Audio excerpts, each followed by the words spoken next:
एक प्यारी सी कहानी। नमस्कार, आप सबका मेरे चैनल पर स्वागत है।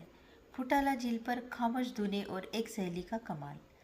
नागपुर में फुटाला झील की शामें हमेशा से युवाओं के लिए खास रही है। रंगीन फव्वारे, स्ट्रीट फूड की खुशबू और ढलते सूरज की सुनहरी रोशनी, ये सब कुछ ऐसा था जो कॉलेज के दिनों में भी साची और मिनल को खींच लाता था।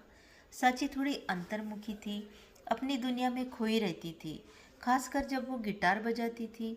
मिनल उसकी ठीक विपरीत थी, बिंदास, बातूनी और हर महफिल की जान। उसकी दोस्ती बिल्कुल नमक और चीनी जैसी थी, अलग अलग पर एक दूसरे के बिना अधूरी। साची को गिटार बजाना बेहद पसंद था, लेकिन अपनी धुनें वह सिर्फ अपनी डायरी और मिनल को सुनाती थी। उसका एक राज था, आदित्य। आदित्य जो उन्हीं के कॉलेज में था और अक्सर फुटाला पर दोस्तों के साथ आता था। साची ने उसे कई बार ही देखा था, पर उसकी आंखों में एक अजीब सी गहराई थी जो साची को खींचती थी। साची ने कभी हिम्मत नहीं की थी उससे बात करने की, पर उसके लिए एक धुन जरूर बनाई थी। एक ऐसी धुन जो उसके दिल की अनकही बातें कह सकती थी। मिनल ने यह सब जानती थी। उसने कई बार साची को चिढ़ा था, अरे बस अपनी धुनें ही बजाती रहेगी क्या, या कभी उससे बात भी करेगी। पर साची हमेशा शर्मा कर टाल देती थी। एक शाम फुटाला पर हमेशा की तरह भीड़ थी। आदित्य अपने दोस्तों के साथ झील के किनारे बैठा था। साची और मिनल गिटार पर अपनी नई धुन बजा रही थी जो उसने आदित्य के लिए बनाई थी।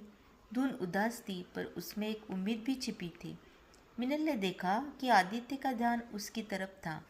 उसकी आंखों में कुछ दूर देर के लिए उत्सुकता दिखी थी। मिनल ने साची की तरफ देखा और फिर एक शरारती मुस्कान के साथ एक योजना बनाई। जैसे कि साची ने धुन खत्म की, मिनल ने जोर से ताली बजाई और चिल्लाई, वाह साची, क्या धुन थी। ये धुन तुमने आदित्य के लिए बनाई है ना। साची की आंखें फटी रह गई। उसका चेहरा टमाटर जैसे लाल हो गया।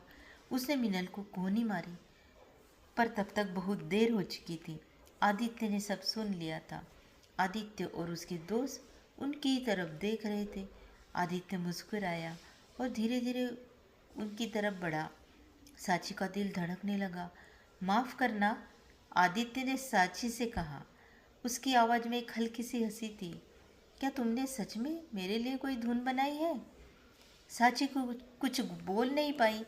मिनल ने तुरंत मोर्चा संभाल लिया। हाँ, ये हमेशा से आपके लिए धुनें बनाती रहती है। इतनी खूबसूरत धुनें हैं कि पूछो मत। ये थोड़ी शर्मीली है ना, पर इसका गिटार बहुत कुछ कहता है। आदित्य साची की तरफ मुड़ा। उसकी आंखों में अब उत्सुकता के साथ साथ एक चमक भी थी। तो फिर क्या मैं तुम्हारी धुनें सुन सकता हूँ जो तुमने सिर्फ मेरे लिए बनाई है। साची ने धीरे से सिर हिलाया। उसकी आंखों में चमक थी। ज़रूर, उसने मुश्किल से फुसफुसाते हुए कहा।